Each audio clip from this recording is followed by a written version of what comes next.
سورہ انبیاء اللہ نے شروع کی اقترب للناس حسابهم وهم فی غفلۃ معرضون. اللہ فرماتے ہیں لوگوں کے لیے حساب و کتاب کا دن قریب سے قریب تر آتا چلا جا رہا ہے، لیکن وہ اپنی غفلت میں ہماری آیات سے اعراض کر رہے ہیں. جیسے جیسے ہمارے قدم موت کی طرف جا رہے ہیں نا، دنیا ہم سے بچھڑنے والی ہے، اور ہم ایسے بے وقوف اور پاگل ہیں، کیک کاٹ کاٹ کے خوشیاں منا رہے ہیں ہم کیک کاٹ کاٹ کے کہ ہم 56 سال کے ہو گئے. ابے تو اور موت کے قریب ہو گیا ہے. پھانسی کے پھندے پہ لٹکنا تھا کسی نے، یہ مائک اٹھا کے پھینک دو خدا کے لیے. کل بھی اتنا خراب تھا ہمارے گلے کا، تو پھر بھی کوئی علاج ہے، اس کا کوئی علاج نہیں ہے. تو آپ نے خطیبوں کی میمز دیکھی ہیں ممبر پہ نا، مائک اٹھا کے پھینک دیتے ہیں، دیکھا ہے نا. آج بھی کسی خطیب کی وہ آئی ہوئی تھی، مائک کو یوں نا صحیح نہیں ہو رہا تھا، تو اب لوگ وہ چلا دیتے ہیں. اس کے بعد پروگرام جاری رہا یا ختم ہو گیا؟ نہیں، پروگرام کدھر جاری رہا، پروگرام تو اٹھا کے اس نے مائک پھینکا ہے، پروگرام تو بڑھ گیا. تو میں بھی سوچ رہا ہوں کسی دن نا یہ مائک اٹھا کے پھینک دو. تو یہ دن میں ٹھیک کیا کرو میرے بھائی، دن میں ٹھیک کر دیا کرو بیٹھ کے نا، اس کو 20 آدمیوں کا تجربہ کیا کرو اس کے اوپر. تو اللہ تعالیٰ فرماتے ہیں لوگوں کا حساب و کتاب روز بروز قریب آ رہا ہے. وَهُمْ فِي غَفْلَةٍ مُعْرِضُونَ، اور یہ غفلت میں ہماری آیات سے اعراض کر رہے ہیں. اللہ میاں تو ہمیں تنبیہ کرتے جا رہے ہیں، لیکن جب ہماری آنکھ بند ہوگی نا، اس وقت ہمیں احساس ہوگا کہ ہم نے کتنی غفلت میں دن گزار دیے، کتنی غفلت میں دن گزار دیے. تو کچھ ہوش کے ناخن لینا چاہیے بھائی. دولت، شہرت، عزت، مکان، اسی کے پیچھے بھاگ کے زندگی ختم نہ کریں. اللہ فرماتے ہیں ما یاتیہم من ذکر من ربہم محدث، جب بھی کوئی ان کے پاس اللہ کی طرف سے نصیحت آتی ہے، استمعوہ، سنتے ہیں، وہم یلعبون، سیریس نہیں لیتے. ابھی دیکھو ہم یہاں سے اٹھ کے جائیں گے دوبارہ اپنے کاموں میں مشغول اپنی دنیا داری میں. نبی صلی اللہ علیہ وسلم کے بارے میں وہ کیا کہا کرتے تھے؟ اللہ فرماتے ہیں وَأَسَرُّ النَّجْوَى الَّذِينَ ظَلَمُوا، ظالم لوگ کیا کہتے ہیں نبی کے بارے میں؟ جب نبی نصیحتیں کرتے ہیں نا، ان پر بڑا اثر ہوتا ہے، تو چپ کے کیا کہتے ہیں؟ هَلْ هَذَا إِلَّا بَشَرٌ مِثْلُكُمْ، لوگو یہ ہماری طرح کا انسان ہے بھائی، یہ تو تمہاری طرح کے انسان ہے، ان کی باتیں مت ماننا. اپنے جیسے انسان کو ہم فالو کیوں کریں؟ پھر کہنے لگے أَفَتَأْتُونَ السِّحْرَ، یہ تو جادوگر ہیں، جادوگر، تم جادوگر کی بات مانو گے کیا؟ وَأَنْتُمْ تُبْصِرُونَ، تم تو دیکھ رہے ہو، یہ تو جادوگر ہیں. پھر کہنے لگے اَضْغَاثُ أَحْلَام، ارے بھائی ان کی باتیں پراگندہ خیالات ہیں، کچھ مکس کر کے کچھ باتیں ہیں جو معاذ اللہ اوٹ پٹانگ قسم کے کچھ باتیں ہیں. حالانکہ کتنی کلیئر باتیں ہیں نا قرآن مجید کی، 2 اور 2 4 کی طرح فطرت کو اپیل کرنے والی. اسے کہتے ہیں پروپیگنڈا، جو آج بھی یوٹیوب اور فیس بک پر بہت ہو رہا ہے پروپیگنڈا. باتوں کو گھماؤ، لوگ اس گھمانے سے کیا ہوتے ہیں؟ متاثر. تو کبھی بھی خوب سمجھ لو، جب بھی کوئی کسی پہ الزام لگائے، کوئی بات کرے، اس کو اینالائز کرنا سیکھو، ٹھنڈے دل سے تجزیہ کرنا سیکھو، کبھی بھی جذبات میں نہ ہو. ہمیشہ ہم سب پر لازم ہے نا ہم حق کو تلاش کریں. حق کی تلاش کبھی بھی جذباتی انداز میں نہیں ہوتی. کسی کے دعووں سے، نعروں سے کبھی متاثر نہ ہوا کرو. دعوے آج بہت زبردست چل رہے ہیں، کوئی یہ نہیں ثابت کر سکتا، کوئی. آج مذہبی رہنماؤں کے دعوے تو ایسے ہوتے ہیں کہ لوگ ان کے اسٹائل سے متاثر ہوتے ہیں. یہ حدیث ضعیف ہے، کسی کا باپ بھی صحیح ثابت نہیں کر سکتا. یہ حدیث صحیح ہے، کسی کا باپ بھی ضعیف ثابت نہیں کر سکتا. ابھی ایک نیا کلپ آیا کسی اسکالر کا، وہ کہہ رہے ہیں کہ 1400 سال سے جو فلاں صاحب نے جو قرآن سنت سمجھا ہے، وہ آج تک کسی نے نہیں سمجھا. تو ایسے اور لوگ متاثر ہوتے ہیں. تو ہمیشہ یاد رکھو، کبھی بھی کوئی سائنٹسٹ ہو، کوئی سیاستدان ہو، کوئی مذہبی اسکالر ہو، کبھی بھی نعروں پہ اور دعووں پہ مت جاؤ. ہمیشہ چیزوں کو نا ٹھنڈے دل سے تجزیہ کرنا سیکھو، تو حق ملے گا تمہیں. ورنہ یہ پروپیگنڈا جتنا مشرکین نے کیا ہے نا، اتنا آج تک کسی نے نہیں کیا. کیسے الزام لگا رہے ہیں؟ اضغاث و احلام، ابے ان کے مختلف قسم کے خیالات ہیں جو ایک گٹھری بنا کے انہوں نے پیش کر دی ہیں. کوئی بندہ بیٹھا ہوا ہے مائک ٹھیک کرنے کے لیے، بیٹھے رہو وہیں پہ، بیٹھے رہو، اتنا نہیں. کبھی مائک نیچے جا رہا ہے، کبھی اوپر جا رہا ہے. اللہ فرماتے ہیں بل افتراہ، پھر اپنا الزام چینج کرتے ہیں، کہتے ہیں نہیں، اصل میں یہ قرآن پراگندہ خیالات نہیں ہیں. پہلے انہوں نے اسٹیپ بائی اسٹیپ الزام لگائے. دیکھو، پہلا الزام یہ کہ بھائی ایسے ہی بیٹھے نا منہ میں کچھ بھی آ گیا بول دیا انہوں نے، اور اس کو قرآن کا نام دے دیا. اچھا قرآن خود یہ بات بھی ذکر کر رہا ہے, اس کو بھی کہہ رہے ہیں کہ یہ پراگندہ خیالات ہیں. پھر کہتے ہیں بل افتراہ, نا انہوں نے گڑھا ہے, یہ خود سے بنایا ہے. پھر کہتے ہیں بل ہوا شاعر, اصل ہے بات ہے یہ شاعر ہیں, انہیں الفاظ کے قافیے ملانے آتے ہیں, تو وہ ایسا اٹریکٹیو کلام بنا دیا اپنی شاعری کی طاقت سے کہ لوگ اس کی طرف کھینچے چلے جا رہے ہیں. مضمون نہیں دیکھ رہے کہ وہ کہہ کیا رہے ہیں. نہ یہ شاعری ہے قرآن, نہ پراگندہ خیالات ہیں, اور نہ ہی نبی نے اس کو گڑھا ہے. گڑھا تو وہ جو خود بہت بڑا کالم نگار ہو وہ تو چیزوں کو گڑھ سکتا ہے. جس نے 40 سال کبھی الف اور بے نہ لکھا ہو, الف اور با کا فرق نہ جانتا ہو, وہ اچانک ایسا کلام کیسے گڑھ سکتا ہے جس کی طرف لوگوں کی طبیعت مائل ہو رہی ہے. تو اللہ فرماتے ہیں یہ دیکھو فَلْيَأْتِنَا بِآيَةٍ كَمَا أُرْسِلَ الْأَوَّلُونَ, اگر یہ ان کا کلام نہیں ہے, اللہ کا کلام ہے, تو کوئی معجزہ لے کر آئیں یہ ہمارے سامنے, یوں کریں اور چشمہ جاری ہو جائے. ایسے الزامات. پھر یہ کہتے تھے یہ بشر ہیں, تو اللہ نے اس کا جواب دیا وَمَا أَرْسَلْنَا قَبْلَكَ إِلَّا رِجَالًا نُوحِي إِلَيْهِمْ, دیکھو ہم نے جتنے پیغمبر بھیجے ہیں سارے مرد ہی بھیجے ہیں, کسی فرشتے کو ہم نے پیغمبر نہیں بنایا. فَاسْأَلُوا أَهْلَ الذِّكْرِ إِن كُنتُمْ لَا تَعْلَمُونَ, تم علماء سے پوچھو اگر تمہارے پاس علم نہیں ہے. کس سے پوچھو؟ علماء سے. کیونکہ دلیل بعض دفعہ عقل سے, صرف عقل کی بات کو نہیں کہتے, جو ہسٹری سے جو چیز نقل ہوتی ہے اس کو بھی کیا کہتے ہیں؟ دلیل. اللہ کہتے ہیں جتنے پیغمبر پہلے آئے ہیں تو تم اہل علم سے پوچھو, جن کے پاس تاریخی کتابوں کا, آسمانی کتابوں کا علم ہے. تمہارے پاس علم نہیں ہے تو جن کے پاس علم ہے ان سے پوچھو. اس سے پتہ چلتا ہے کہ عامی آدمی پر صاحب علم جو کسی بھی فیلڈ میں ماہر ہو اس کی اتباع لازم ہے. اسی اتباع کو تقلید کہا جاتا ہے. تقلید کوئی الگ چیز نہیں ہے. بعض لوگ کہتے ہیں یہ اہل علم سے پوچھا تو جائے گا لیکن دلیل کے ساتھ اگر وہ بات کریں تو پھر مانا جائے گا, دلیل کے بغیر بات کریں تو نہیں مانا جائے گا. جو صاحب علم, ابھی پھر میں اس ٹاپک میں گھسوں گا تو اس کو یہیں چھوڑ دیتے ہیں کیونکہ بہت دفعہ اس پر میں بیان کر چکا ہوں. خلاصہ یہ ہے کہ جو صاحب علم, جس کے علم پر آپ کو اعتماد ہو کہ وہ خود گمراہ نہیں ہے, اس سے اگر دلیل پوچھ کے چلو گے تو پھر یہ دلیل کی اتباع کہلائے گی, صاحب علم کی اتباع نہیں کہلائے گی. صاحب علم دلیل کے پیچھے چلے گا اور عامی آدمی اس صاحب علم کے پیچھے چلے گا جس کے بارے میں یقین ہے کہ یہ دلیل کو فالو کرتا ہے. ہاں خود ہی دلیل کو فالو نہیں کرتا, اس کی اتباع اندھی تقلید ہے, وہ حرام اور ناجائز ہے. اور اللہ میاں نے یہ جو کہا ہے کہ اہل علم سے پوچھو, تو یہ اس لیے تھوڑی کہا ہے کہ پوچھو پھر عمل نہیں کرو. پوچھنے کا حکم کیوں دیا گیا ہے کہ جو جواب ملے آگے اس جواب میں اس کو فالو کرنا ہے ہم نے. چلو بھائی آگے اللہ تعالیٰ فرماتے ہیں کہ اہل علم سے پوچھو, جتنے پیغمبر پہلے آئے ہیں سارے کیا تھے؟ مرد. اس سے پتہ چلتا ہے کہ نبی نور نہیں ہوتے, فرشتے نہیں ہوتے, نبی بھی کیا ہوتے ہیں؟ مرد ہوتے ہیں. انسان کی دو قسمیں ہیں, مرد اور عورت. تو یہ بشر کی قسمیں ہیں کہ نہیں ہے؟ اس سے پتہ چلتا ہے بھائی جو لوگ نبی کی بشریت کا انکار کرتے ہیں وہ بھی اس آیت کے منکر ہیں. ہمارے نبی بشر بھی تھے, اور بشر کی دو قسمیں مرد اور عورت, ان میں کیا تھے؟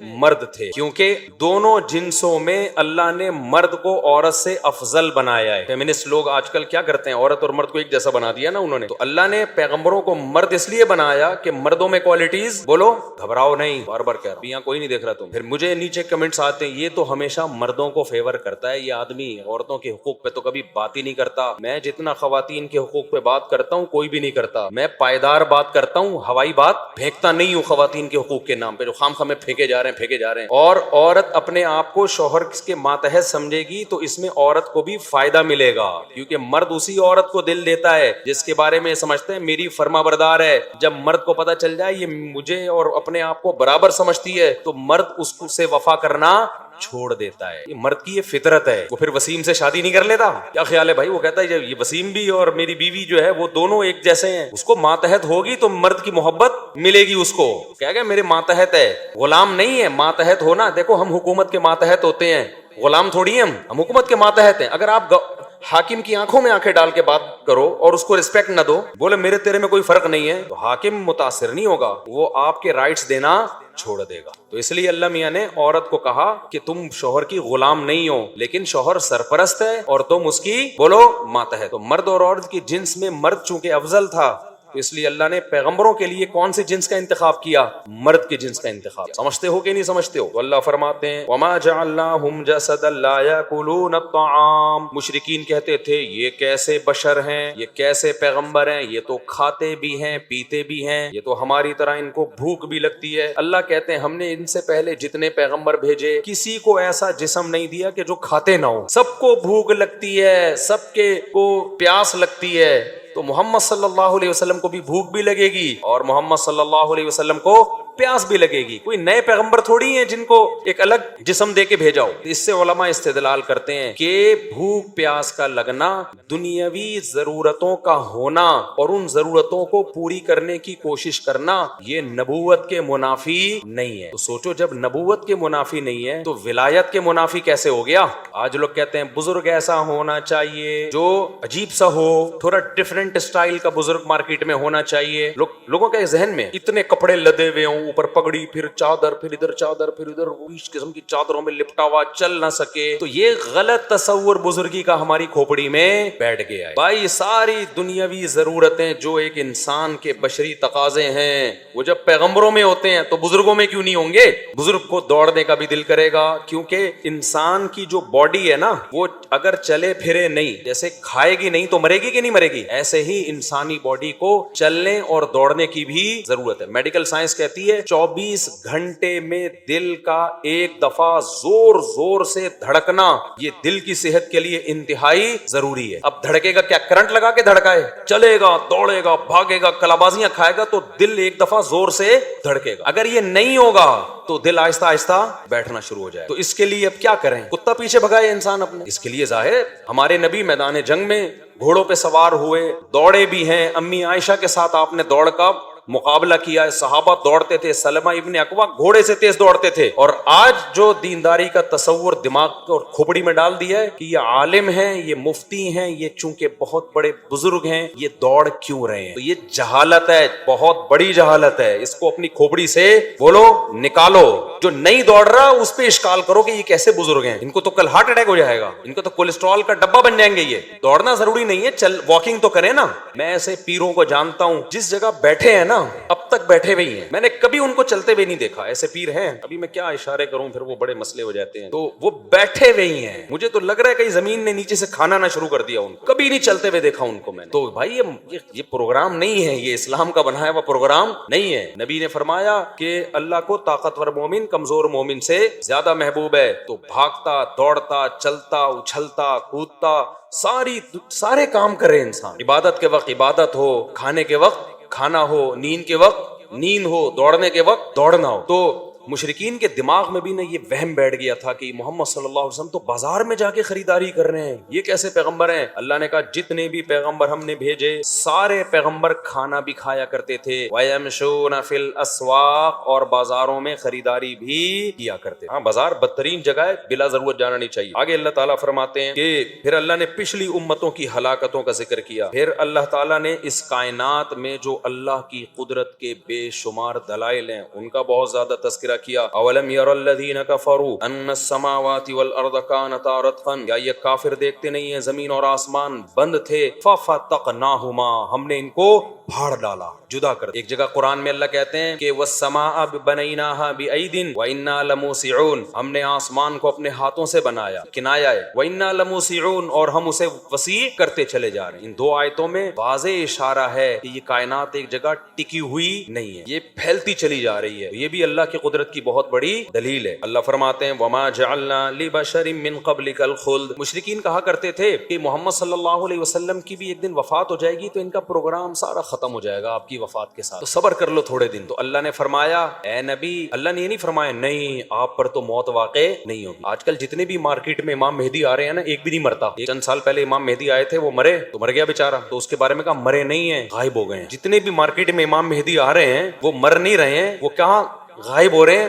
اور قرب قیامت میں دریافت ہوں گے۔ تو اللہ پیغمبر کے بارے میں فرما رہے ہیں کہ اے نبی یہ آپ کو ڈرا رہے ہیں یا آپ کے بارے میں باتیں کر رہے ہیں کہ آپ دنیا سے چلے جائیں گے تو آپ کا سارا جو سیٹ اپ تھا وہ ختم ہو جائے گا اسلام کا۔ تو اللہ نے یہ نہیں فرمایا نہیں نہیں آپ دنیا سے نہیں جائیں گے، نا نا نا، اللہ نے فرمایا وما جعلنا لبشر من قبلک الخلد، اے نبی ہم نے آپ سے پہلے کوئی ایسا انسان پیدا نہیں کیا جو ہمیشہ زندہ رہے گا، لہذا آپ پر بھی موت واقع ہوگی۔ افإن متّ، لیکن اتنی بات ہے اگر آپ پر موت واقع ہوگی تو فہم الخالدون، تو کیا یہ ہمیشہ رہیں گے؟ یہ آپ کو تو موت کے تانے دے رہے ہیں اور خود موت سے غافل ہو گئے ہیں، اس لیے کہتے ہیں دوسرے کی موت کی فکر کے بجائے کس کی فکر کیا کرو؟ اپنی موت کی، میں مروں گا تو میرا کیا ہوگا؟ آگے اللہ فرماتے ہیں کل نفس ذائقۃ الموت، ہر نفس نے موت کا ذائقہ چکھنا ہے، ہر نفس نے موت کا ذائقہ چکھنا ہے۔ وَنَبْلُوكُمْ بِالشَّرِّ وَالْخَيْرِ فِتْنَةً، لیکن اللہ فرماتے ہیں یہ تو گورا بھی مانتا ہے کہ ہر نفس نے موت کا ذائقہ چکھنا ہے، یہاں تک تو سب ہندو عیسائی سکھ اختلاف، کوئی اختلاف نہیں، اختلاف اس میں وَنَبْلُوكُمْ، اللہ کہتے ہیں جب تک ہم تمہیں زندگی دے رہے ہیں نا ہم تمہیں آزمائیں گے، اس میں اختلاف۔ موت کا سب کو یقین ہے، موت سے پہلے ہمیں زندگی ملی کیوں ہے؟ گورا کہتا ہے انجوائے کرنے کے لیے ملی ہے، اللہ کہتا ہے آزمائش کے لیے ملی ہے۔ وَنَبْلُوكُمْ،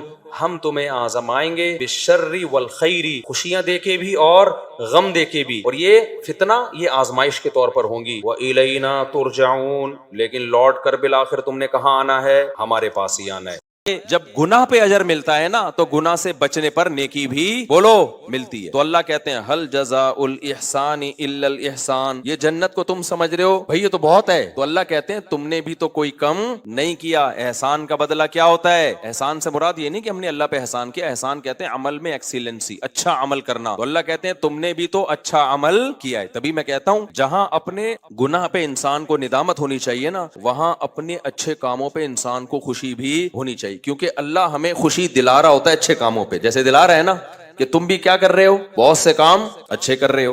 تو اللہ فرماتے ہیں حل جزاء الاحسان الا الاحسان۔ پھر آگے اللہ مزید جنتوں کا تذکرہ کرتے ہیں، فرمایا اس کے علاوہ بھی جنتیں ہیں مدہامتان، جو بہت گہرے باغات والی، فبأي آلاء ربكما تكذبان فيهما عينان نضاختان فيهما فاكهة ونخل ورمان، جس میں پھل بھی ہیں، جس میں کھجور بھی ہیں، جس میں انگور بھی ہیں، فيهن خيرات حسان، جس میں خوبصورت عورتیں بھی ہیں، اور حور مقصورات في الخيام، جن کو اللہ نے خیموں کے اندر بند کر دیا ہے۔ سورہ صافات میں اللہ نے جنت کی حور کا الگ انداز سے نقشہ کھینچا ہے۔ اللہ فرماتے ہیں سورہ صافات میں کأنہن بیض مکنون، اتنی خوبصورت ہوگی جیسے پرندوں کے انڈے جو چھپائے ہوئے ہوتے ہیں نا گھونسلے میں، تو ان پہ کوئی گرد و غبار نہیں ہوتا، صاف ستھرے نہیں ہوتے بالکل۔ تو اللہ کہتے ہیں حور کی مثال دے رہے ہیں جیسے جو انڈے ہوتے ہیں اور چھپائے ہوئے انڈے ہوتے ہیں۔ مختلف قسم کی تعبیرات ہیں یہ قرآن کی، مختلف قسم کی تعبیرات۔ اور حور کا لفظ کا مطلب کیا ہے؟ حورا، حورا کہتے ہیں سفید، ایسی عورت جس کی آنکھوں میں سفیدی انتہائی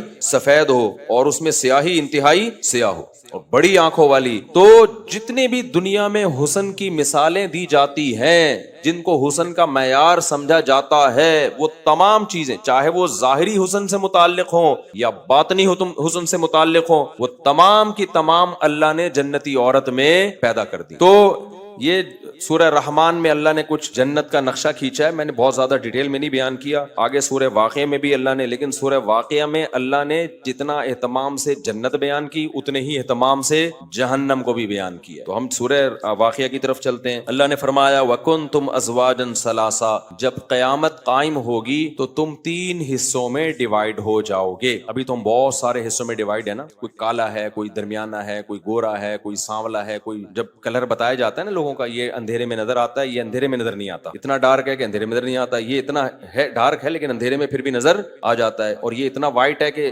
روشنی میں نظر نہیں آ رہا ہوتا، یہ وائٹ ہے لیکن اتنا نہیں ہے کہ روشنی میں نظر ہی نہ آئے۔ تو مختلف پھر پیسوں کے اعتبار سے تقسیم کیا ہوا ہے ہم نے، یہ پیسے والا، یہ غریب، یہ مالدار، یہ درمیانے طبقے کا، کتنی قسم کی ہے۔ پھر قوموں کے لحاظ سے پٹھان ہے، مہاجر ہے، سرائکی ہے، پنجابی ہے، بلوچی ہے، ملکوں کے لحاظ سے یہ پاکستانی ہے، یہ افغانی ہے، یہ ایرانی ہے، یہ ترانی ہے، یہ امریکی ہے، یہ جاپانی ہے۔ اللہ کہتے ہیں جب قیامت کا سور پھونکا جائے گا تو نہ کوئی جاپانی رہے گا، نہ کوئی پاکستانی رہے گا، نہ کوئی کالا رہے گا، نہ کوئی گورا رہے گا، تم 3 حصوں میں ڈیوائیڈ ہو جاؤ گے۔ سمجھتے ہو کہ نہیں سمجھتے؟ وَكُنْتُمْ أَزْوَاجًا ثَلَاثًا، کیونکہ اللہ نے ہمیں آزمائش کے لیے پیدا کیا ہے، تو بس جو رزلٹ اناؤنس ہوگا اس میں کہا جائے گا بھائی یہ ہیں جو A+ سے کامیاب ہوئے ہیں. ان میں کچھ جاپانی ہوں گے, کچھ افغانی ہوں گے, کچھ پاکستانی ہوں گے, کچھ سعودی ہوں گے, کچھ کالے ہوں گے, کچھ گورے ہوں گے, کچھ مرد ہوں گے, کچھ عورتیں ہوں گی. اللہ کہتے ہیں یہ A+ والے کہاں چلے جائیں؟ ان کو جو میں نے پیپر دیا تھا اس میں پاکستان, جاپان, افغانستان کا کوئی تذکرہ نہیں تھا. اس میں یہ تھا کہ میری احکامات کو فالو کیا ہے کہ فالو نہیں کیا. جب آپ ایگزام دیتے ہیں تو اس میں کوئی فرق ہوتا ہے بھائی؟ پیپر میں تو جس نے پیپر جتنا حل کیا اس کے حساب سے اس کو نمبر دے دیے جاتے ہیں. تو اللہ کہیں گے کنتم ازواجن ثلاثا, تم کتنے حصوں میں ڈیوائیڈ ہو جاؤ گے؟ 3 حصوں میں. وہ 3 کون سے حصے ہوں گے؟ اللہ فرماتے ہیں فاصحاب المیمنۃ ما اصحاب المیمنہ. ایک وہ ہوں گے جو پاسنگ مارکس لے کے آئیں گے, ایک وہ ہوں گے جو کیا ہوں گے؟ پاس ہو گئے. بہت بڑے فنٹر نہیں, بس یہ وہ جو کبیرہ گناہوں سے بچا کرتے تھے, فرائض کو پورا کرتے تھے, فرائض واجبات کو, اور کبیرہ گناہوں سے بولو بچتے تھے. اور اگر کبھی گناہ ہو جائے تو توبہ میں تاخیر نہیں کرتے, توبہ کے ساتھ دنیا سے گئے. تو یہ ہوں گے پاسنگ مارکس والے. سمجھتے ہو کہ نہیں سمجھتے بھائی؟ زنا سے بچے, شراب سے بچے, ماں باپ کے ساتھ بدسلوکی, بہت خدمت بھی نہیں کی لیکن بدتمیزی بھی نہیں کی, ٹھیک ہے نا, رشتہ داری توڑی بھی نہیں لیکن جوڑنے میں بھی کوئی خاص کردار ادا بولو نہیں کیا. سمجھ رہے ہو؟ شادی بھی ایک کی لیکن زنا بھی نہیں کیا. ایکسیلنسی تو پھر 4 ہے نا. خیر, تو اور اس طرح جتنے بھی کام ہے نا ان میں بس اتنا کیا کہ شریعت کا واجب حکم زندگی میں بس ایک فرض حج کر لیا. پیسہ تھا پھر بھی انہوں نے کہا بس ہو گیا نا, کافی. ایک فرض حج زندگی کے لیے کیا ہے؟ کافی ہے. زکوٰۃ اور صدقات واجبہ دے دیے, تھوڑی بہت جہاں ضرورت تھی وہاں بھی صدقہ دے دیا. زیادہ آگے جانے کی کوشش نہیں کی. فوکس زیادہ دنیا ہی کو کیا ان لوگوں نے. لیکن اتنا جہاں دنیا اور آخرت میں ٹکراؤ آیا تو پھر آخرت کو ترجیح دی. زیادہ آگے جانے کی کوشش بولو نا نہیں. تو اللہ فرماتے ہیں یہ ہیں اصحاب المیمنہ,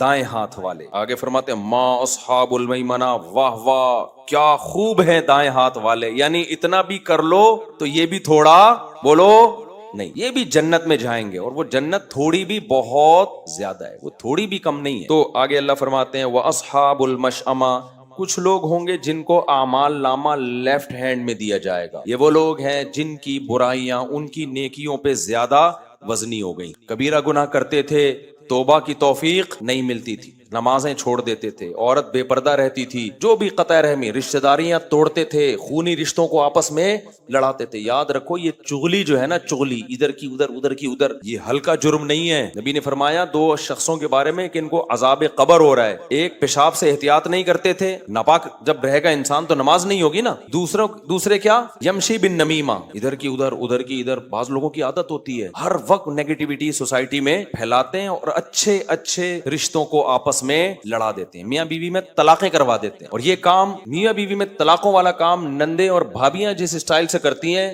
یہ صلاحیت اس کائنات میں اللہ نے کسی اور کو نہیں دی. اسی وجہ سے میں کہتا ہوں نندوں کو جب اپنے گھر میں آیا کرو نا, اپنے بھائی کے گھر میں نیچ گھس گھس کے دیکھا کرو کون ٹائم پہ کام کر رہا ہے کون نہیں کر رہا, بھابی کتنے بجے سو کے اٹھتی ہے, کتنے جلدی سو کے. تمہارا کام نہیں ہے, تم آؤ سلام دعا کرو, اپنے گھر میں جاؤ. جب بھی کوئی نند آئے گی نا, جو نندے بیان سن رہی ہیں ان کے علاوہ کی بات کر رہا ہوں, وہ بھائی اور بھابی کو لڑا کے جائے گی لازمی. یہ رپورٹ ہے, یہ ہوائی اخباروں کی خبریں نہیں ہیں. یہ ہمارا اپنا چلتا پھرتا ریسرچ سینٹر ہے, میرا ریسرچ پیپر بھی ہے ایک میرے پاس, ٹھیک ہے نا, تو اس کی ریسرچ چاہیے. فساد جب گھر میں آؤ, غیبتیں, وہ یہ کر رہی ہے, وہ یوں کر رہا ہے, وہ ایسے کر رہی ہے, وہ. ابے چھوڑو, تمہارا ہیڈک بولو نہیں ہے. کون کیا کر رہا ہے, تم اپنے گھر میں خوش رہو یار. اس گھر میں غلط ہو رہا ہے, صحیح ہو رہا ہے, تمہارا کیا لینا نہیں. ایکچولی ہمیں اپنی ماں کی فکر ہے. ہماری ماں ٹینشن میں آتی ہے جب بھابی اس طرح سے کرتی ہے, تو ہماری ماں کیا ہوتی ہے.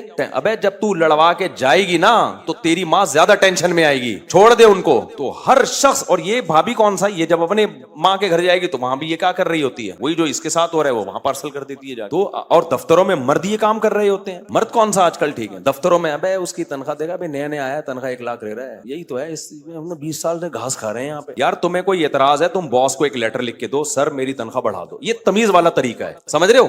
ادھر ادھر کی باتیں دیکھو, اپنے واقعہ سنانے میں کوئی حرج نہیں. میری ناغے نمازوں میں بہت زیادہ ہو رہے تھے, میرے سفر اتنے زیادہ ہو گئے, تنخواہ مجھے پوری مل رہی تھی. تو میں نے کمیٹی کو بتایا, میں نے کہا بھائی میرے اب ناغے بہت زیادہ ہونے لگے ہیں, اب میں ناغے تو کروں گا کیونکہ میرے سفر بہت ہیں, تو میری آپ سیلری کیا کر دیں, جو بھی وظیفہ, سیلری تو نہیں کہنا چاہیے اس کو, جو وظیفہ ہے وہ کیا کر دیں, کوئی کمپنی تھوڑی ہے جو سیلری مل رہی ہے, جو وظیفہ ہے وہ کم کر دیں آپ. تو انہوں نے اگنور کر دیا. میں نے 2 دفعہ کہا, میں نے کہا مجھے خود اب اچھا نہیں لگتا جب میں ذمہ داری پوری نہیں کر رہا ہوں, تو وظیفہ کیا کرو بھائی. 3-4 دفعہ انہوں نے دل بڑا کیا, انہوں نے کہا نہیں آپ بہت پرانے ہیں, تھوڑا سا انسان پرانا ہونے کا بھی خیال کرتا ہے, نہیں بھائی آپ کو اتنے سال ہو گئے. لیکن کیا لوگ باتیں کر رہے ہیں اس کے کان میں, اب ہے نماز ایک دیکھا, اس دن ظہر میں شارٹ تھے, اس دن عصر میں غائب ہیں, جاپان میں بیٹھے ہوئے ہیں, کبھی آسٹریلیا جا رہے ہیں، تنخواہ پوری لے رہے ہیں، تنخواہ کیا کر رہے ہیں؟ اتنا فساد، ادھر کی ادھر، ادھر کی ادھر۔ اگر آپ کو کوئی اعتراض ہے بھائی، آپ ایک لیٹر لکھ کے دے دو یا ایک دفعہ صدر سے بات کر لو، وہ آپ کو بتا دے گا بھائی امام صاحب تو خود 20 دفعہ یہ بات کہہ چکے ہیں، لیکن ہم خود ایک پروٹوکول دے رہے ہیں۔ اب کیا ہوا، ایک مہینہ پہلے پھر یہی باتیں، میں نے ان سے بولا بھائی جان کم کر دو، یہ ادھر ادھر جو کانا پھوسی چل رہی ہے نا، یہ میرے لیے تنخواہ سے کم تنخواہ مجھے قابل برداشت ہے، یہ جو کانا پھوسی ہو رہی ہے نا، اس کے کان میں جا کے یوں کہنا، اس کے کان میں جا کے یوں کہنا، یہ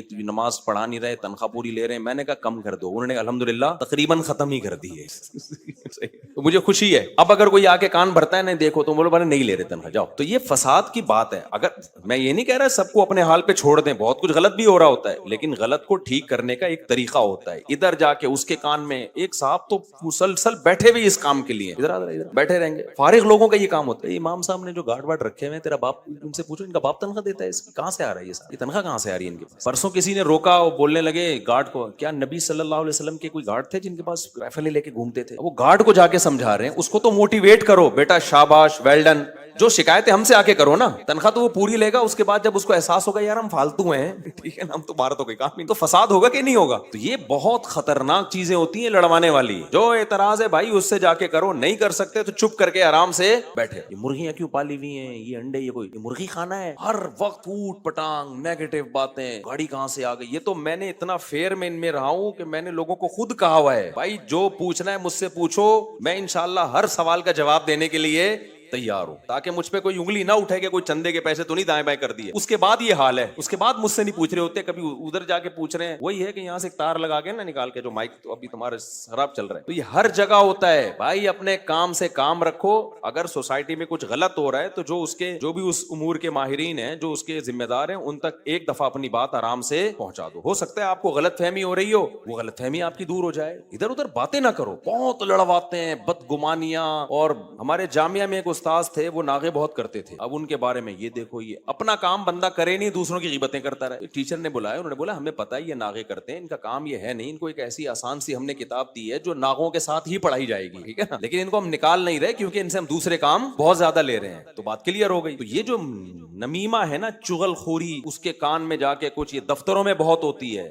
جو بات ہے آپ اپنے باس کو لکھ کے دے دو، بتا دو، پوری ہو جائے ٹھیک ہے، نہیں ہے تو ریزائن دے دو بھائی، ہم نہیں رہتے یہاں پہ۔ یہ نہ کرو فساد۔ منافقین جب غزوہ تبوک میں نہیں گئے نا، کیونکہ بہت شدید گرمی تھی، بڑی لمبی لڑائی تھی، تو صحابہ بہت پریشان ہوئے، دیکھو عین وقت پہ انکار کر دیا، تو اللہ نے نبی کو تسلی دی، لو خرجوا فیکم ما زادوکم الا خبالا، اللہ نے کہا اچھا ہوا نہیں گئے، یہ نکلتے پھوٹ ڈالتے لڑائی، جا کے باتیں کرتے، اتنی گرمی ہے اور کھجور کے باغات پکے ہوئے ہیں، ہم نے ساری زندگی قربانیاں دی ہیں اور اب ہمیں اتنی لمبی جنگ میں لے جایا جا رہا ہے، یہ کیا ہے یار، ہم کیا اسی کام کے رہ گئے ہیں کیا؟ قرآن میں تو 4 شادیوں کا تذکرہ ہے اور ہمیں کام کیا لیے جا رہے ہیں ہم سے؟ ہر وقت جہاد جہاد جہاد جہاد۔ بھائی کسی اور کو، وہ اس کو تو وہیں چھوڑ کے دے گا، وہ نہیں، وہ اس کو تو وہیں چھوڑ کے آ گئے، پتہ نہیں وہ اس کو کیوں چھوڑ دیا وہاں پہ، ہمیں بول لے گا۔ تو اللہ کہتے ہیں یہ انہوں نے تمہارے بیچ میں رہ کے اتنی نیگیٹیوٹی پھیلانی تھی کہ ان کے جانے سے تمہیں وہ فائدہ نہیں ہونا تھا جو جانے سے تمہیں نقصان ہونا تھا۔ تو ہر سوسائٹی میں ایسے لوگ بولو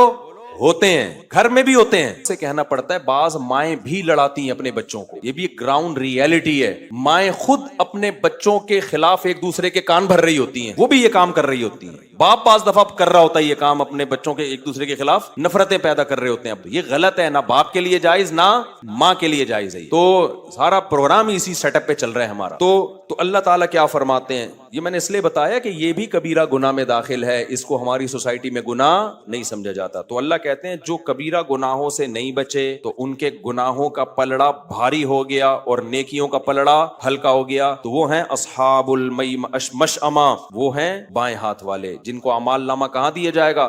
بائیں ہاتھ والے، بائیں ہاتھ میں۔ ما اصحاب المشأمہ، کیا ہی برے ہیں وہ لوگ جن کو اعمال نامہ بائیں ہاتھ میں دیا جائے گا۔ پھر اللہ کہتے ہیں تیسرا طبقہ کون ہے؟ والسابقون السابقون، ایک تو وہ تھے جو پاسنگ مارکس لیے، اور ایک وہ جو فیل ہو گئے، ایک وہ جو سبقت کرنے والے۔ السابق، ان میں سب سے پہلے مجاہدین داخل ہیں، جنہوں نے اپنی جان اللہ کے حوالے کر۔ سب سے پہلے کون داخل ہے؟ مجاہدین داخل۔ اور پھر ان میں وہ علماء جنہوں نے اپنی زندگی دین کی تبلیغ کے لیے وقف کر دی. 17-18 سال کی عمر جس میں انسان بڑے خواب دیکھ رہا ہوتا ہے کہ میں یہ کماؤں گا یہ کماؤں گا, اور سب کچھ چھوڑ چھاڑ کے دین کی تعلیم کے لیے اپنی بہترین عمر کو وقف کر دیا. جن پہ آج لوگ بڑا اعتراض کرتے ہیں یہ مولوی ایسے. ابے ان مولویوں نے اس وقت 8 سال مدرسوں میں لگا کے پڑھا ہے جس وقت اگر یہ کچھ اور پڑھ لیتے تو یا تو CSS کر چکے ہوتے, یا چارٹرڈ اکاؤنٹنٹ بن چکے ہوتے, یا کسی کمپنی میں مینیجر یا پائلٹ بن چکے ہوتے, یا آرمی میں کوئی کمیشن آفیسر بن چکے ہوتے, یا کچھ نہیں کرتے تو کم از کم کچھ کاروبار کر چکے ہوتے. وہ بہترین کچھ بھی نہیں ہوتا تو فیوچر تو نظر آتا نا. تو یہ وہ بہترین عمر مدرسے کو دین لوگوں نے, جس عمر میں ہر شخص ان سے کہتا تھا کہ تم نے اپنا فیوچر تباہ کر دی. پھر اللہ اگر کسی کو اپنی قدرت سے کھلانا پلانا شروع کر دے تو پھر لوگ کہتے ہیں یہ مولوی دیکھو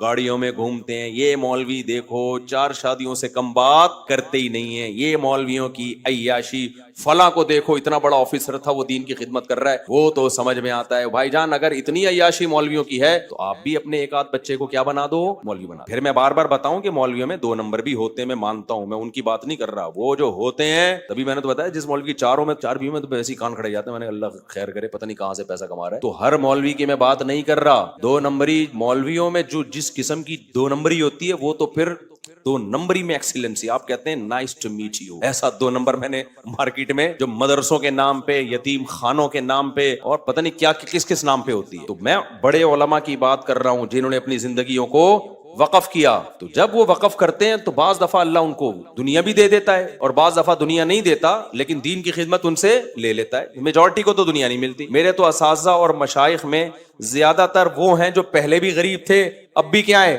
غریب ہیں. کچھ ہیں جن کو اللہ نے دولت دے دی, حالانکہ علم ان کے پاس بہت ہے لیکن پھر بھی غریب ہیں, دنیا جانتی بھی نہیں ان کو. سمجھتے ہو کہ نہیں سمجھتے؟ تو علماء بھی اس میں داخل ہیں, شہداء بھی اس میں داخل ہیں, مجاہدین بھی اس میں داخل ہیں. ہر وہ شخص جو دین میں آگے بڑھنے کی کوشش کر رہا ہے. عامی لوگوں میں بھی بہت سے ایسے ہوتے ہیں جنہوں نے بہت چندے دیے ہوتے ہیں مدارس میں, اور یتیم خانے بنائے ہوتے ہیں انہوں نے. صرف علماء میں نہیں ہوتے, عام لوگوں میں بھی ہوتے ہیں. میں عام لوگوں میں بھی ایسے لوگوں کو جانتا ہوں کہ جن کی ایسی ایسی خدمات ہیں, اللہ کو راضی کرنے کے لیے آدمی حیران ہو جاتا ہے ان کی خدمات کو دیکھ. میں ایک گورنمنٹ آفیسر سے ملا, اس نے ایک بیوہ سے نکاح کی ہے, پہلی شادی آج سے 20-25 سال پہلے. اس نے کہا یار میری نیت صرف یہی تھی کہ اس کا میں گھر بساؤں, ورنہ اس عمر میں کیا جذبات ہوتے ہیں انسان. اس کے بچوں کو پالا, بچے بڑے ہو گئے. اس نے مجھے ان بچوں سے بھی ملوایا کہ دیکھو یہ چھوٹے چھوٹے تھے آج کتنے بڑے ہو گئے. میں نے کہا یار نیکی تو کون کر رہا ہے بھائی, تو کر رہا ہے. تو اس عمر میں کیا جذبات ہوتے ہیں انسان کے. لیکن اپنے خاندان کی کوئی بیوہ تھی, اس نے کہا چھوڑا یار, کچھ کام جنت کے لیے بھی کر لینا چاہیے. تو جتنا جو آگے جائے گا, چاہے وہ عامی آدمی ہو, چاہے علماء ہو, چاہے مجاہدین ہو, تو اس میں اللہ نے کوئی بند نہیں کیا ہے. مختلف دین کے شعبے ہیں, جو بھی آگے سے آگے بڑھنے کی کوشش کرے گا. بعض ٹرسٹ ایسے ہوتے ہیں کہ انہوں نے بہت, جو ایماندار بھی ہوتے ہیں, ٹرسٹوں میں ایماندار ہونا بڑا مشکل کام ہے. کوئی عامی آدمی نے ٹرسٹ بنا کے اتنے غریبوں کی مدد کی, کرپشن نہیں کی ہوتی اس نے, وہ بھی اسی میں داخل ہے کہ بھائی تو نے تو ایسا کام کر دیا, کتنے لوگوں کی جانیں بچا لیں, کتنے لوگوں کے پیٹ بھرنے کا ذریعہ بنے. ایسے عام لوگوں میں بھی بعض لوگوں کو جانتا ہوں, بڑی بڑی قربانیاں دے کے انہوں نے انسانوں کی خدمت کی ہے.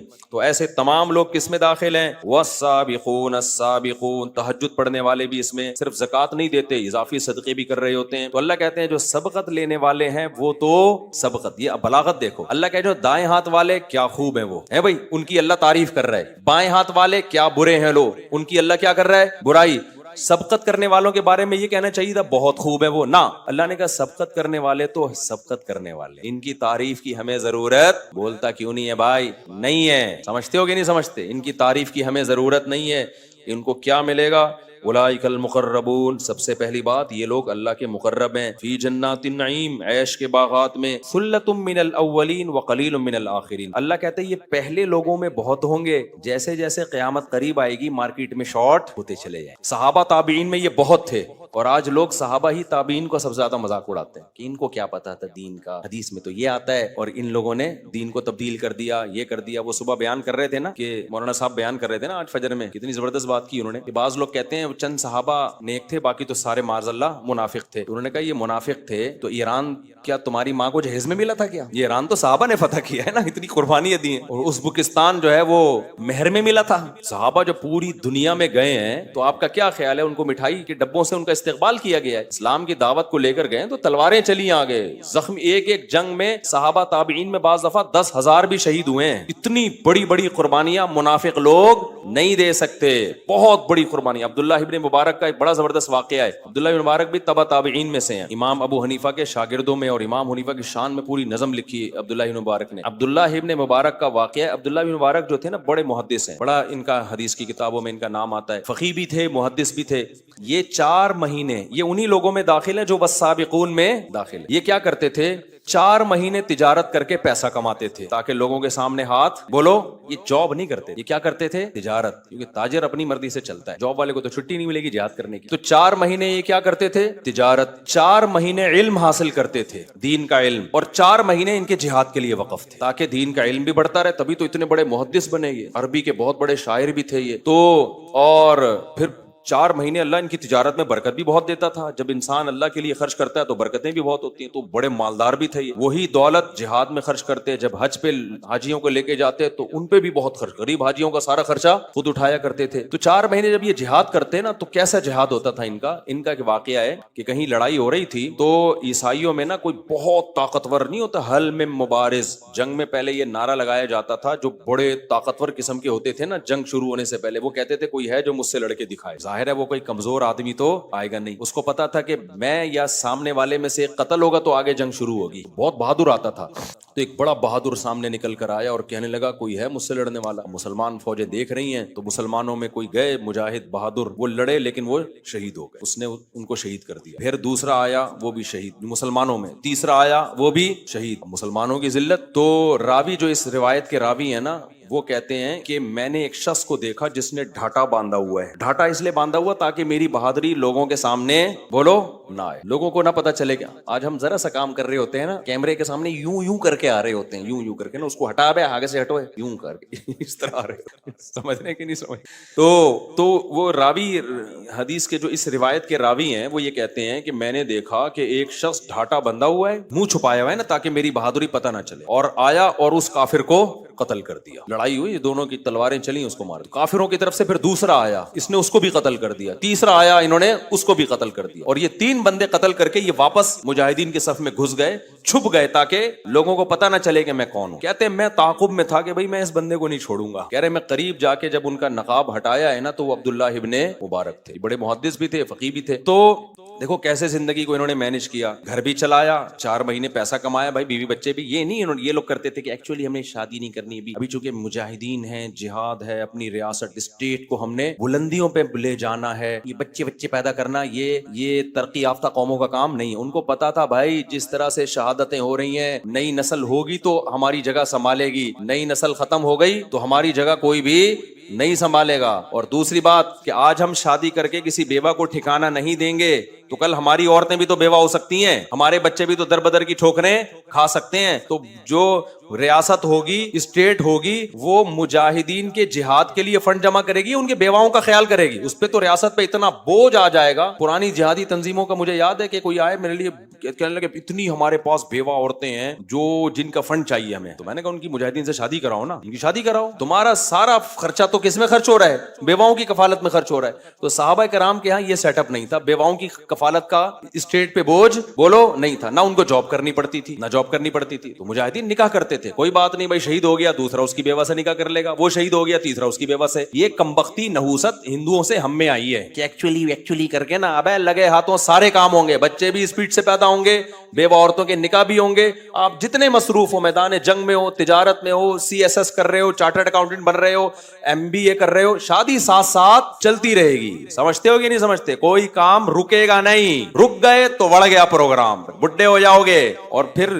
آگے بڑے مسائل کھڑے ہوں گے. تو صحابہ جہاد سے زیادہ دنیا میں کوئی مشکل کام نہیں ہے جو انسان کو دنیا سے غافل کرے. صحابہ نے جہاد کو بھی شادیوں میں رکاوٹ بولو نہیں سمجھا, اور اسی وجہ سے کامیاب تھے. اور افغانستان میں بھی ایسا ہی ہوا ہے, اتنے مجاہدین شہید ہوئے لیکن ان کی بیواؤں کا کوئی زیادہ مسئلہ کھڑا نہیں ہوئے. مسائل میں ہی کہہ رہا, لیکن کیا ہو, ایک بھائی شہید ہوا, اس کی بیوہ سے دوسرے بھائی نے شادی کر لی, پہلے سے اس کی بیوی تھی تو اس نے ایک اور کر لی. پھر 2 بھائی شہید ہوئے تو 2 بیوہ ہو گئی نا, تو تیسرے نے ان دونوں سے نکاح کر لیا اور اپنی بھی ہے. ہمارے ہاں ایک شہید بھی نبی ہو نا, طبعی موت مر جائے, اس کی بیوی 22 سال کی بھی ہو تو زندگی بھر کے لیے عذاب. تو یہ اس لیے میں اس گندے نظام کو نہیں مانتا میرے بھائی. میں کوئی پاگل تھوڑی ہوں, پاگل آپ لوگ ہو گئے ہو, ہم پاگل نہیں ہیں, سمجھ رہے ہو نا. تو آپ کو یہ گندا سڑا ہوا نظام مبارک ہو, ہم اس سڑے ہوئے نظام ہم کو نہیں مانتے. ہم کہتے ہیں نکاح کو پروموٹ کریں گے ایسی کی تیسی. بیوہ ہو باپ سے پوچھو ہی نہیں, باپ کون سا آج کل باپ ہے یار, وہ تمہیں روکے گا. بیوہ ہمارے خاندان میں جب لوگ کہیں گے میرے بیٹے نے بیوہ سے شادی کی ہے, کیا عزت رہ جائے گی. چھوڑ دو یہ باتیں. بولو ابا آپ کی بیٹی اگر بیوہ ہو جائے نا, پھر کوئی رشتے کا پیغام بھیجے تو پھر آپ یہ بولنا. تو یہ زنا کو سوسائٹی میں روکو, جو لگے ہاتھوں رشتہ مارکیٹ میں آتا ہے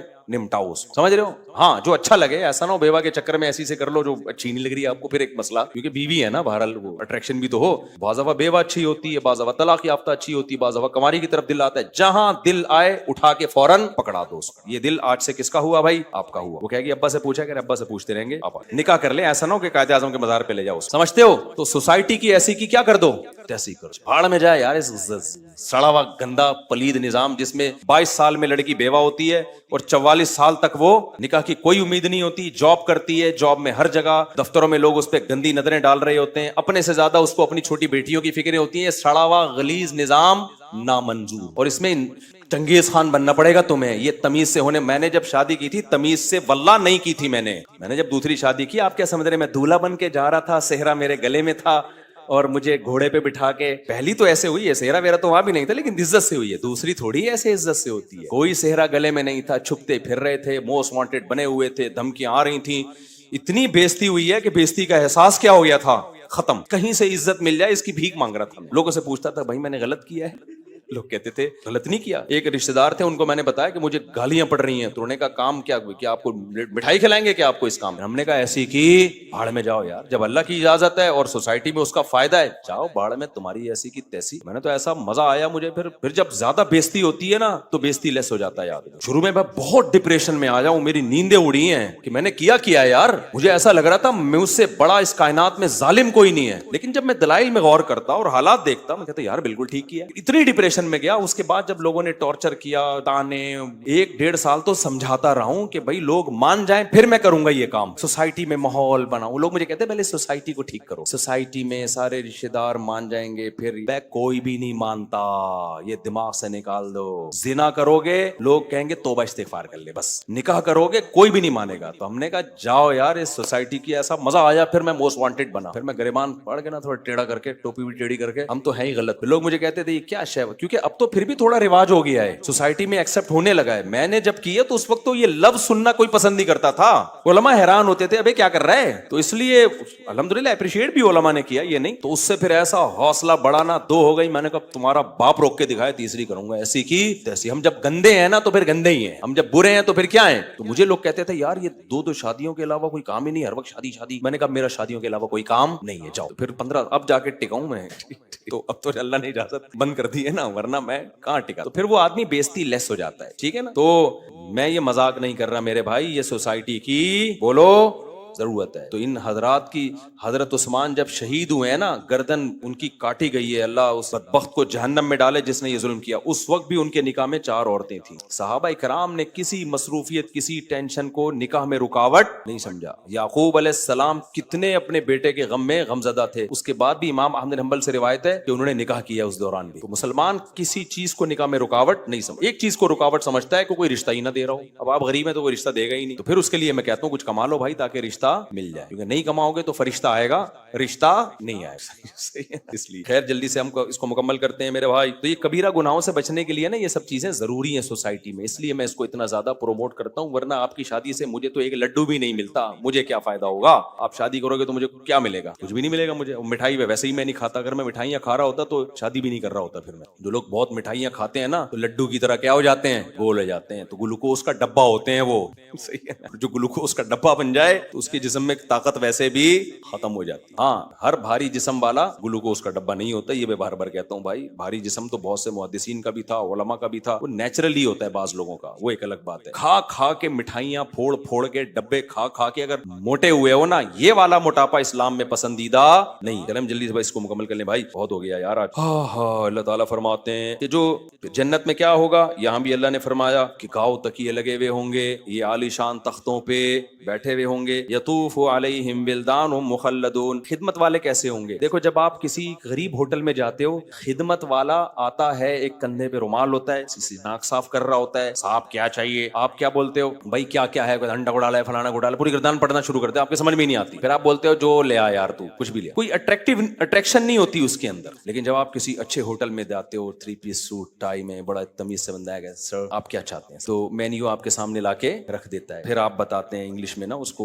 منچورین، پتہ نہیں کیا کیا انگلش کے نام آ رہے ہیں یار، عجیب عجیب قسم کی چیزیں آ رہی ہیں. آدمی سمجھتا پتہ نہیں کیا آئے گا، آتا تو وہی چکن ہوتی ہے، کاٹ کے 4 ٹکڑے رکھے ہوئے ہوتے ہیں. کل مجھے کسی نے بتایا کوئی افطاری میں کوئی چیز تھی، پتہ نہیں بچوں نے نہیں بتایا کہ میں نے کہا یہ کیا ہے، کیا بولا انہوں نے، کہا یہ چکن. بچے تو ایڈوانس ہیں. ابے نہیں، پتہ نہیں منچورین تھا کیا تھا وہ، نہیں یار بڑا مزے کا لفظ تھا وہ کھانا اتنا مزے کا نہیں تھا، صرف نام خالی مزے کا تھا بہت زیادہ. تو خیر انہوں نے پتہ نہیں کیا کہا نا، وہ نام ہی میں بھول گیا. اتنے مشکل نام آ رہے ہیں. وہ ہمارے مدرسے میں گاؤں کا بچہ پڑھتا تھا، تو کسی ٹیچر نے کہا میرے لیے 2 سینڈوچ لے آؤ. وہ جا کے کہہ رہے سنڈوچ چاہیے ہمیں.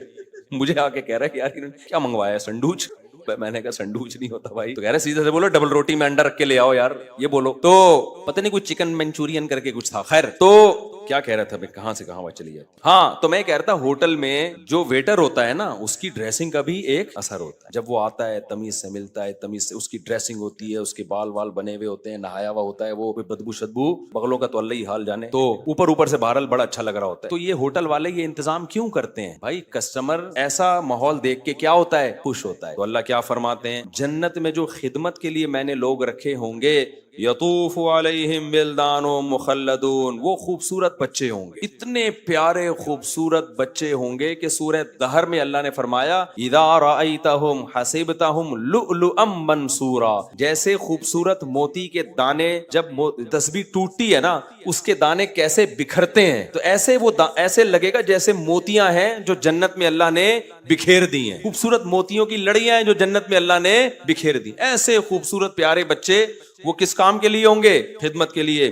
بِأَكْوَابٍ وَأَبَارِيقَ وَكَأْسٍ مِّن مَّعِينٍ، وہ شراب کے پیالے لے کے یطوف گھوم رہے ہوں گے، چکر لگا رہے ہوں گے. چکر لگانے کا اپنا مزہ ہے. ویٹر کو دیکھنا آپ نے، کبھی ٹھش کر کے ادھر بھاگ رہا ہوتا ہے، کبھی ادھر بھاگ، یس سر ابھی لایا سر، 1 منٹ آپ ہی کا، چامپیں آپ ہی کی تیار ہو رہی ہیں، یعنی بکرے کی ہو رہی ہیں لیکن آپ کے لیے ہو رہی ہیں. سر سمجھے یار میری چامپیں بنا کے لا رہے ہیں. تو کیسے گھوم رہا ہوتا ہے نا. تو اللہ کہتے ہیں وہ خوبصورت بچے جو خوبصورت موتیوں کی طرح بکھرے ہوئے ہوں گے، یطوف، وہ چکر لگا رہے ہوں گے، بار بار آرے جا رہے ہوں گے، آپ کو کیا چاہیے. حالانکہ دیکھو جنت میں اس خدمت کی ضرورت نہیں ہے، بٹن دباؤ سب کچھ آ جائے گا. لیکن یہ بٹن دبانے والا پروسیس نیچرل نہیں ہے. نیچرل یہی ہے کہ آپ چودھری بن کے لوگوں سے خدمت لو. سمجھتے ہو گے نہیں سمجھتے؟ یہ انسان کی نیچر ہے، اس کو خدمت لینے میں اپنا لطف آتا ہے کہ میں سیٹھ ہوں، یہ خادم ہے. تو ایسے خوبصورت بچے اللہ نے جنت میں مرد اور عورت کی خدمت کے لیے بکھیر دی ہوں گے. آگے اللہ فرماتے ہیں وہ شراب کے پیالے لے کے گھومیں گے. لا يصدعون عنها ولا ينزفون، اس شراب پی کے نہ یہ بہکیں گے اور نہ ان کے سر میں درد ہوگا.